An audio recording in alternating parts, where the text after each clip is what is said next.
कटिहार गोलीकांड की जांच के लिए माले की तरफ से उच्च स्तरीय टीम गई थी, जिसमें विधायक महानंद सिंह थे, सुदामा प्रसाद थे और उमेश सिंह को वहां भेजा गया था। वहां पूरे मामले की जांच हुई है और कई चौंकाने वाले खुलासे हुए हैं। महानंद जी, क्या खुलासे हुए हैं? आप लोग जो वहां पर गए थे जांच करने के लिए, क्या पाया आप लोग? सबसे पहले तो उस जांच टीम ने पाया कि वहाँ जो घटना हुई है इसके लिए आंदोलनकारी दोषी नहीं है, प्रशासन दोषी है। वो घटना के लिए दोषी प्रशासन है। प्रशासन के गड़बड़ी के कारण गोली उनको चलाना पड़ा है।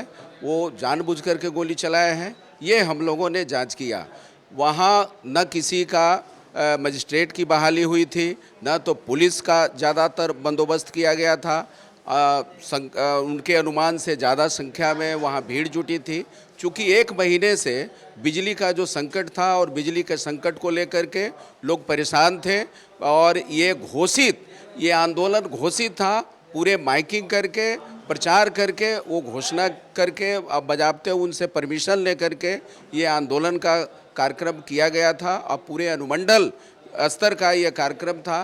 लोगों का ज़रूरत, आज जो बिजली है बहुत ज़रूरी चीज़ हो गया है और बिजली के वजह से ये जो संकट था, वो बिजली का संकट में पानी का ज़रूरत हो जाता है। वो रहने सहने से लेकर के सारा चीज़ में, खेती का सवाल है, वो सारे सवालों को लेकर के लोगों का संकट था। इसीलिए वो लोग ज़्यादा से ज़्यादा उस आंदोलन में पहुँचे थे और नेतृत्वकारी ढंग से नहीं होने के कारण थोड़ा अराजक हो गया और पुलिस, जबकि वो घटना के मामले में, वो आंदोलन के मामले में भीड़ जुटने के सवाल पर हमारे वहाँ के स्थानीय विधायक और लोकप्रिय विधायक, लगातार रहने वाले विधायक महबूब साहब ने सचेत किया था वहाँ के पुलिस प्रशासन को, डीएसपी को और एसडीओ को, दोनों को सचेत किया था। फिर भी किसी तरह का कोई बंदोबस्त नहीं करना और गोली चला करके मार देना, ये कहीं से उचित नहीं है। गोली को लेकर के सर एक थोड़ा सा कंफ्यूजन ये हो रहा है ना, सीसीटीवी फुटेज प्रशासन की तरफ से जारी किया गया है। आप लोग भी फुटेज देखे होंगे। सीसीटीवी जो देखा गया है उसमें कहीं से कोई पब्लिक के द्वारा गोली चलाने की बात नहीं। इसीलिए हम लोग मांग कर रहे हैं कि प्रशासन इस घटना को लिपापोती करने में अब लग गया है। चूँकि उनके द्वारा कोई मजिस्ट्रेट की भी बहाली नहीं की गई है। मजिस्ट्रेट की बहाली नहीं करना ताकि उनके बात को वो संबंधित पदाधिकारी तक पहुंचा सके, ये नहीं करना, पुलिस का बंदोबस्त नहीं करना, लाठी वाले पुलिस को नहीं वहाँ रखना, पानी का बौछार वाला नहीं रखना, अश्रु गैस का व्यवस्था नहीं करना, इन कोई तरह का व्यवस्था नहीं था और सीधे पुलिस द्वारा गोली जो चलाई गई है और पुलिस का गोली चलाने का भी फुटेज जारी हुआ है, आप लोगों ने ही दिखाया है, पूरे दुनिया देखा है। तो या तो वो डॉक्टर्ड है या ये डॉक्टर्ड है। शासन का तो ये कहना है कि उसमें छेड़छाड़ की गई है उस फुटेज के साथ। तो इसीलिए तो हम लोग कह रहे हैं कि इसको न्यायिक जांच हो। यदि छेड़छाड़ की गई है या प्रशासन जो दिखा रही है वो दिखा रहे हैं, तो हम समझते हैं कि इसकी जांच होनी चाहिए। सुदामा प्रसाद है हमारे साथ। तो सर, क्या लगता है, राजनीतिक साजिश है इसके पीछे? हम लोग को तो लगता है कि वहाँ के एसडीओ राजेश्वरी पांडे भाजपा के एजेंडे पर काम कर रहे हैं।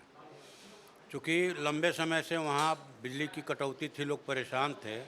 बिजली के सवाल को लेकर हमारे माननीय विधायक दल के नेता कॉमरेड महबूब आलम ने सलमारी पावर ग्रिड के सामने 22-23 को धरना दिया था। बिजली में कुछ सुधार भी हुआ था।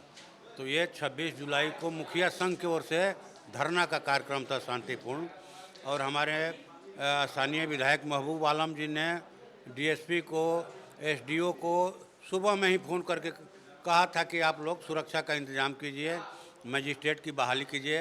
भारी आक्रोश है, जनता में भारी संख्या में लोग जुटेंगे, लेकिन किसी मजिस्ट्रेट की बहाली नहीं हुई, कोई पुलिस की व्यवस्था नहीं। लोगों ने धरना दिया और मेमोरेंडम के लिए एसडीओ को बुला रहे थे, वो नहीं आ रहे थे। इसी में कुछ लोग दौड़े एसडीओ के यहाँ, बिजली विभाग के, और सिविल एसडीओ उधर से आया और धड़ाधड़ फायरिंग शुरू हो गई। ये फायरिंग तो अंतिम विकल्प है ना, अंतिम विकल्प है। आप चेतावनी देते, आप पानी की बौछार करते, आप अश्रु गैस के गोले दागते, लाठी का चार्ज करते, कुछ नहीं। मैंने पुलिस फायरिंग अंतिम विकल्प, वो भी माथे में मारा गोली। जिला प्रशासन ने तो कह दिया कि उन पुलिस के तरफ से गोली का शिकार नहीं हुए हैं। बिल्कुल बिल्कुल, माता पिता तो कह रहे हैं। जो सोनी लड़का को मस्तक में गोली लगी, वो उसका भाई मोनू कुमार बिजली माने ऑफिस में मानदेय पर काम करते हैं। जब हंगामा हुआ तो सोनू की माँ ने भेजा कि जाओ जा कर के भैया को बुला कर लाओ। ये लड़का गया, अभी पॉकेट में इसका हाथी है, गिरा हुआ है। माने यहाँ गोली लगी, आप यहाँ गोली मारिएगा, हैं? खुर्शीद को यहाँ सीने में गोली लगी। एक लड़का जो नियाज घायल है टेम्पू चालक, उसको आँख में गोली लगी। किसकी गोली का शिकार हुआ? ये पुलिस ने फायरिंग किया। हम लोग इसीलिए कह रहे हैं कि आप जब वो नया कहानी गढ़ रहे हैं तो आप इसकी न्यायिक जांच कराइए। दूध का दूध पानी का पानी हो जाएगा। हाँ, माने ये कोई मजाक चल रहा है? आप देखिए उनका शुरू का बयान देखिए, एसपी का, डीएम का, वो क्या बोल रहे हैं, वो क्या बोल रहे हैं, अब क्या कहानी बना रहे हैं। हम लोग भी देखे हैं वीडियो फुटेज, किसी के हाथ में कोई हथियार नहीं। वो जो सफ़ेद रंग का एक लड़का पहन करके आ रहा है, पहना है शर्ट, भाग के आ रहा है, फिर यहाँ से भाग के जा रहा है। अब ये लोग कहानी बना रहे हैं कि वही लड़का गोली मारा है सोनू शाह को, अन्याज को, और जहाँ से वो आया वहाँ खुर्शीद की लाश गिरी हुई थी। क्या तमाशा है भाई, ये ड्रामेबाजी नहीं तो और क्या है। न्यायिक जांच हो। और हम लोग मांग करते हैं कि तत्काल डीएम एसडीओ को बर्खास्त किया जाए, इन पर 302 का मुकदमा चले, और जो मृतक के परिवार हैं उनको एक सरकारी नौकरी 20 लाख का मुआवजा दिया जाए, जो घायल है उनको 10 लाख का मुआवजा, और बिजली की आबाद जो है आपूर्ति हो। खेती का टाइम है, धान की रोपनी चल रही है और बिजली गायब है। ऊर्जा मंत्री का स्टेटमेंट आपने सुना होगा, उसको किस तरह से देखा? ये गैर जिम्मेदाराना स्टेटमेंट है। हम समझते हैं कि इस तरह के स्टेटमेंट से भाजपा को माइलेज मिलता है। ये बदमाशी, घर का बच्चा बदमाशी करेगा तो आप गोली मार दीजिएगा उसको। बच्चे तो बदमाशी करते हैं। ये गए थे बिजली की मांग करने के लिए, है, शांतिपूर्ण धरना चल रहा था, किसी मजिस्ट्रेट की बहाली होनी चाहिए थी, वो आकर के मेमोरेंडम ले जाते। अधिकारी को चाहे यहीं से प्रतिनिधिमंडल की, चलिए भाई आप लोग दे दीजिए, एसडीओ साहब से मिल लीजिए, मिलवा देते हैं। कहीं कुछ नहीं। अब फायरिंग के बाद जब दो लोगों की मौत हो गई, एक घायल हैं, तो एसडीओ साहब जो है मजिस्ट्रेट की बहाली कर रहे हैं। अब हुआ कि नहीं ये नहीं कह सकते हैं, लेकिन कल तक तो कोई तैयार नहीं का फंदा गला में डालेगा कि हाँ भाई हमने गोली चलाने का ऑर्डर दिया। धन्यवाद। तो आपने देखा कि किस तरह से माले की फैक्ट फाइंडिंग टीम गई थी कटिहार और पूरे मामले की जांच की है। कई खुलासे हुए हैं। देखना दिलचस्प होगा कि जेडीयू आरजेडी की तरफ से क्या रिएक्शन आते हैं, लेकिन माले ने स्पष्ट तौर पर कहा है कि पूरे मामले की न्यायिक जांच होनी चाहिए। कैमरा पर्सन फिरोज के साथ आशुतोष चंद्र, कसस न्यूज़, पटना।